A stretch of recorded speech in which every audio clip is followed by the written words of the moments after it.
My wife, 29, of 7 years had cheated on me with one of her longtime friends in mid-July.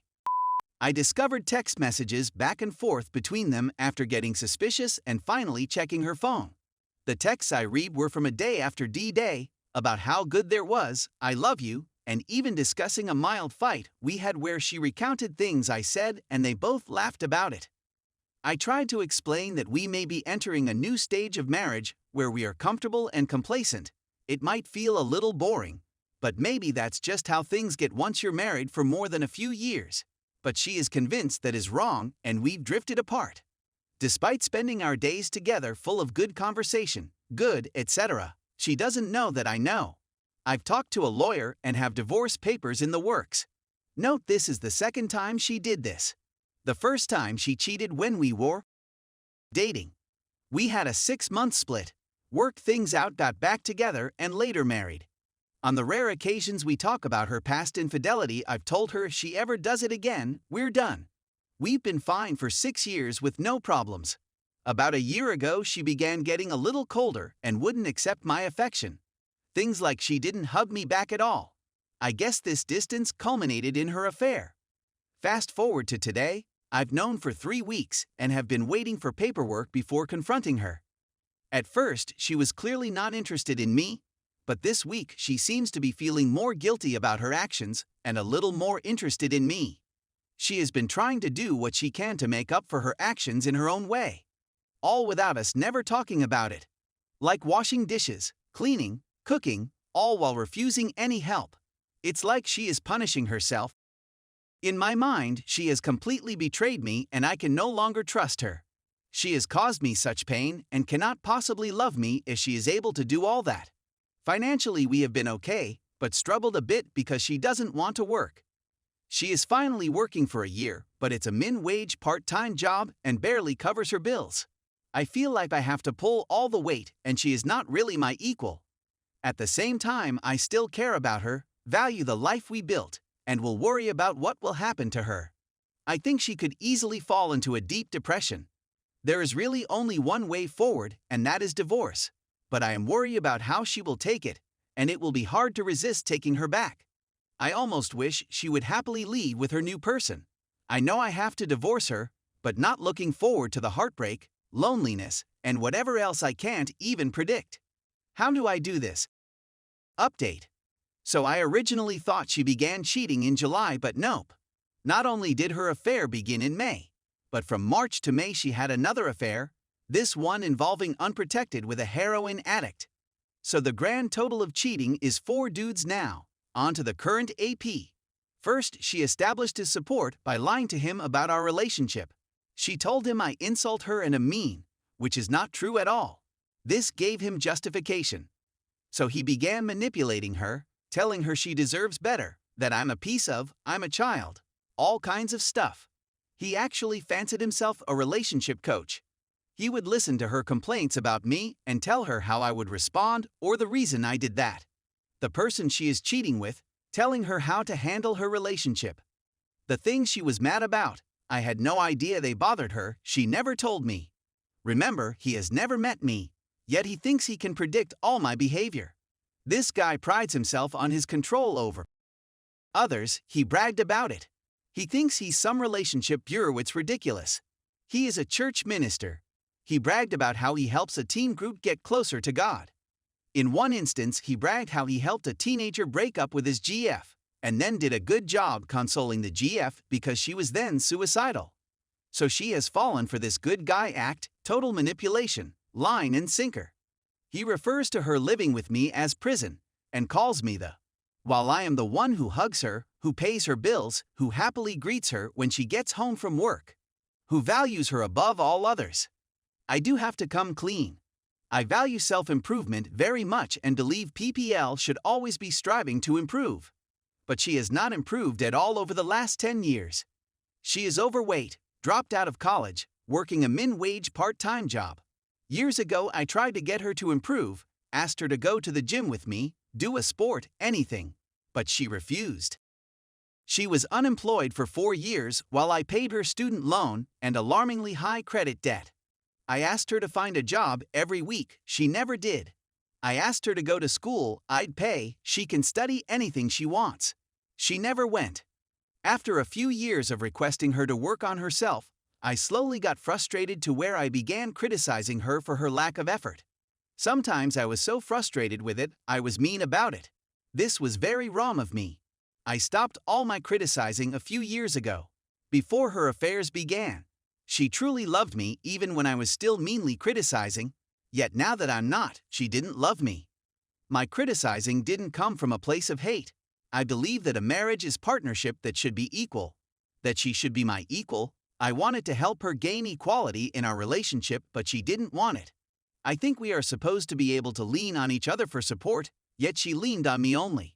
Now that I'm in school and need some support, she has completely fallen apart, which manifests in affairs and resentment, all without addressing her issues with me.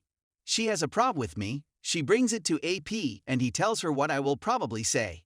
She told her mom about her affair and tried to say how bad I was to her, but she didn't believe my wife.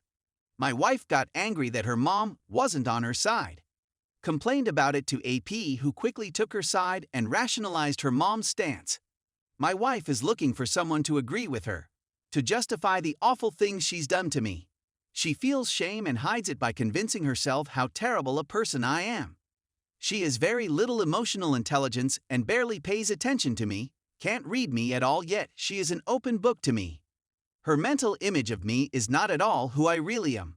She is stuck on the person I used to be, but I've changed a lot over the last few years, but she never notice. She won't leave me because she knows she has it super cush with me.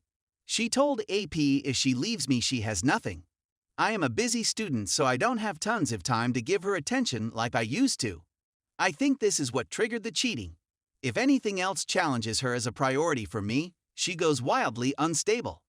So here we are today. I'd read all her. She still has no idea I am aware of her despicable ways. I have divorce papers coming Wednesday and counting the minutes until I can blow up her world. I was going to try to do things nicely, but now after reading it all, I want to go scorched earth.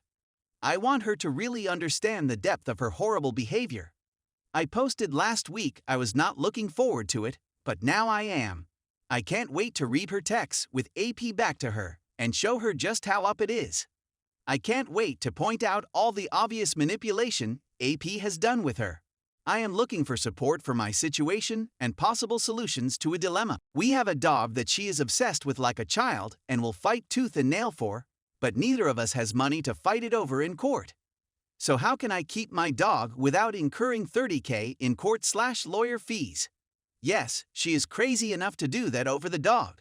I am thinking I can somehow serve her papers and leave with my stuff and the dog same day before she gets the papers. Problem there is that I live at school, which I need to be back for, except there is a lot more to this. But the texting with AP is like literally 100 pages, so this is very condensed. Update 2. I guess I got ahead of myself with that 3-day countdown. The papers took a lot longer than I was told. Well, now I have them and all the pieces are starting to fall into place. I am planning to have her served a week from today, but as we all know, things may not play out exactly as planned. My soon-to-be ex-wife still has no idea that I discovered her cheating over a month ago and have been planning for our separation. I have been living with her and acting like nothing is wrong for this whole time, and she is completely oblivious. It has actually been difficult to not catch her. I've seen her texting him and would have caught her 15 times over at this point. She never even changed her password, and she still talks about him like he is just a friend of hers. It can be hard to keep my cool when she is talking about him, but I do what I have to do.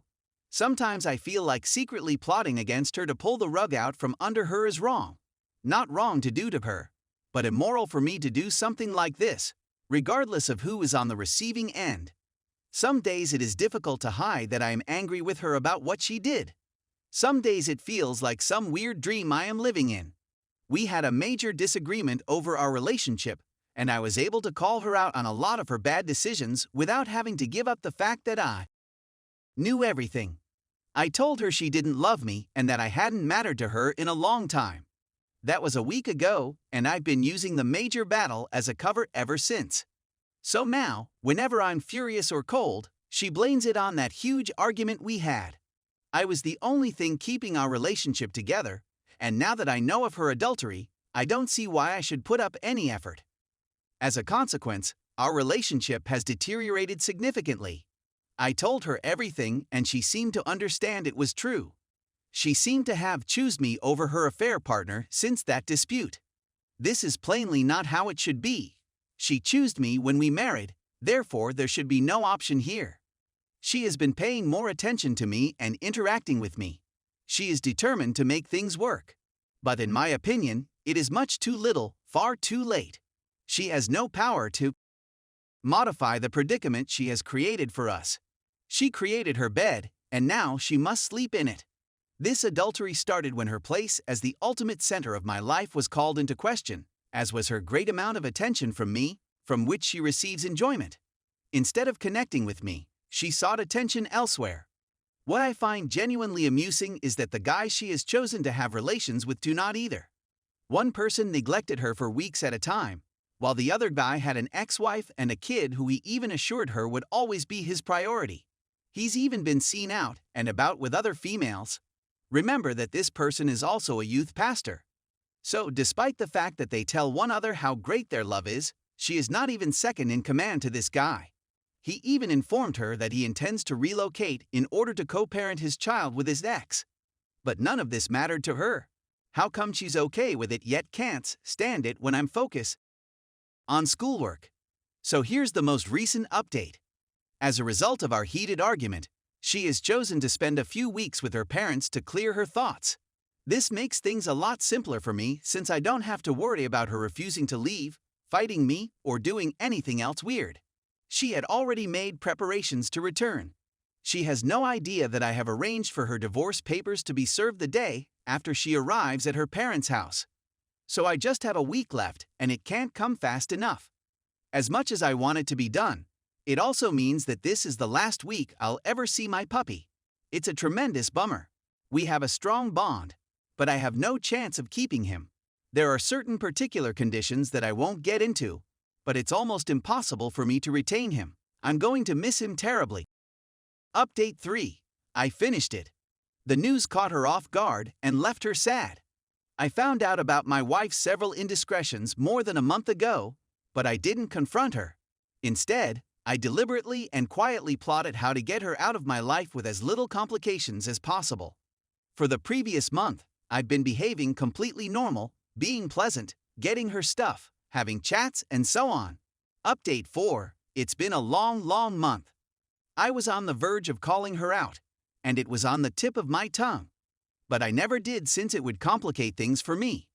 So I went to the gym, hired a lawyer, prepared paperwork, gathered almost 450 pages of explicit communications, set up a new debit account ready to transfer monies, and persuaded her to spend some time at her parents' place.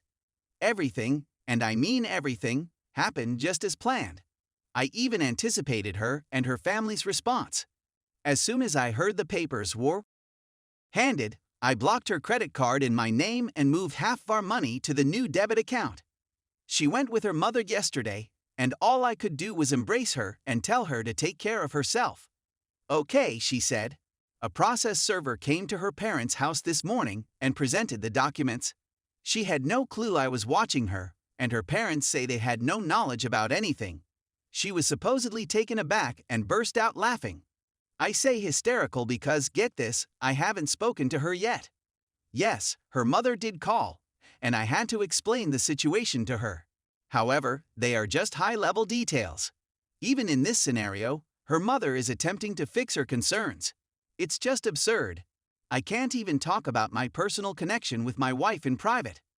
This is a 29-year-old lady who is allowing her mother to mediate and speak for her.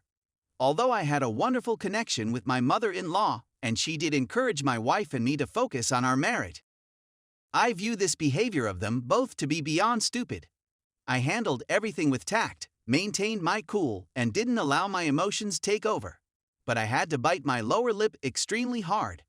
In discussing obtaining her wife's belongings, my MIL used wording that indicated I was responsible for bringing her belongings back to her. It was suggested that I pack the items, hire a vehicle, and travel the 4 hours to deliver it. The majority of the items in question are t-shirts and lotion bottles. As a result, I informed her that it was not my duty. If you respect me as much as you claim, you would do me the courtesy, she responds. Oh my, she's not only becoming too involved in our company, but she's also going to attempt to persuade me. That has nothing to do with anything, as I just said, and I could say the same to you. Please don't try to deceive me again. I'm already showing you a lot of respect by keeping a lot of issues off the table. I could decide to take it to court and prove infidelity, which would cost us both a lot of money. I could claim theft of our dog. I could give evidence to her AP employer, which would result in him losing his youth pastor position, and so on. I'm attempting to keep this as low cost and simple as possible. She backed down and will pick up the items. Now I have to wait for them to act. I'm presuming they're attempting to hire a lawyer and deny the dog ownership, which is the main point of contention but is strangely not brought up. Her mother is most likely soothing her and assuring her that her many clandestine relationships are okay. That dragging her spouse through the dirt, talking about him whenever she has the opportunity, all while still returning home at night and expecting love and devotion, is okay. Based on what she stated, someone in another post speculated that she could have borderline personality disorder. I believe she does. Isn't it strange that they're so concerned with such little possessions right now? Yes. Isn't it strange that my wife isn't dealing with this with me? Yes. Should I avoid dealing with her mother? Maybe. Is my wife mentally ill? I suppose so. Do I let them come grab her belongings? I really don't want to deal with it. I despise it all. I'm being direct and honest with them, and they're attempting to pull a fast one on me. I despise the thought of having to twist their arm. I despise being a meal ticket for my wife and merely paying her expenses to her parents. I despise the fact that I can't even discuss this with her in a civil and rational manner like an adult. I despise her mother for lying to me about not knowing her daughter had affairs. I despise how perplexed people are by my conduct. I despise the fact that whenever I see ice cream, I immediately think of her and want to ask her what flavor she wants. But most of all, I despise the fact that I'm still the terrible person in their eyes. Update 5. I received a couple mails inquiring how things worked out with my predicament.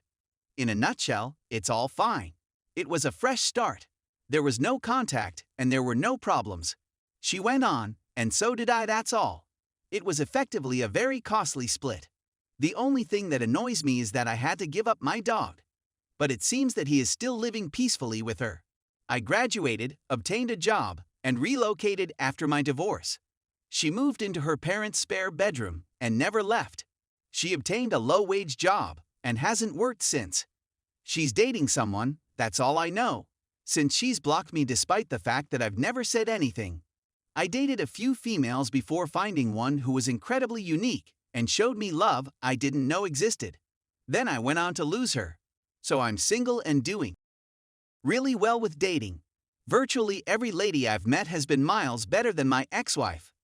But I'd want to reconnect with my recent girlfriend love. That's life. She has a terrific career and is doing quite well financially, while she is in her 30s and lives with her retired parents. So I suppose I emerged victorious and reasonably undamaged.